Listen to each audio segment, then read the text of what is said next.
IIIT, RDT, POLYCET ఇట్లా అన్ని సీట్లు తెచ్చుకున్నటువంటి సరిత వాళ్ళ ఇంట్లో మనం ఇప్పుడు ఉన్నాం. ఫస్ట్ పోతానే అంత పెద్ద కాలేజ్ లో మీకు ఏమనిపించింది? మా కుటుంబంలో మా కూతురే ఇట్లా సీట్ తెచ్చుకోలేదు అని చెప్పి గర్వంగా ఫీల్ అవుతా ఉన్నాను. మేము ఇట్లాంటి కాలేజీలో చేర్పిలేమో అనుకుంటే మేము 591 ఎవరు లేవు ఏరియాల్లో లేదు. స్కూల్లోనే 1966 నుంచి రికార్డ్ ఫస్ట్ ప్రధాన ఉపాధ్యాయులు శ్రీకాంత్ సార్ అని చాలా ఎంకరేజ్ చేశాడు sir. Plus RDT coaching, IIIT coaching ఇచ్చే వాళ్ళు కూడా ఎంకరేజ్ చేసినారు బాగా. చాలా సంతోషం. పర్లేదు, మీరు ఎమోషనల్ అవుతున్నారు.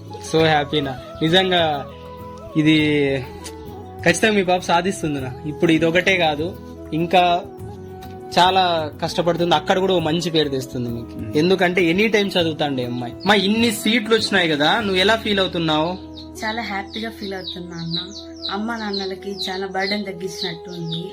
వాళ్ళు కూడా చాలా సంతోషంగా ఉన్నారు. రోజుకి ఎన్ని గంటలు చదువుతుంటే? 10 hours చదువుతా. నైట్ ఎక్కువ చదువుతుంటే పొద్దున్నేనా? మార్నింగ్ ఎక్కువ. ఎంతకు లేస్తంటే మార్నింగ్? 4:40 లేస్తా. ఈ జూనియర్స్ కి ఏం సజెషన్స్ ఇస్తావు? ఈ రోజు చెప్పిన క్లాస్ ఈ రోజే నేర్చుకోవడం, మళ్ళీ మార్నింగ్ లేసి చదవడం, ఎక్కువ నైట్ అవుట్స్ చేయకోకుండా, టెన్షన్ తీసుకోకుండా ఫ్రీగా చదువుకోవడం. మా టీచర్స్ కి చాలా థ్యాంక్స్ చెప్తాను.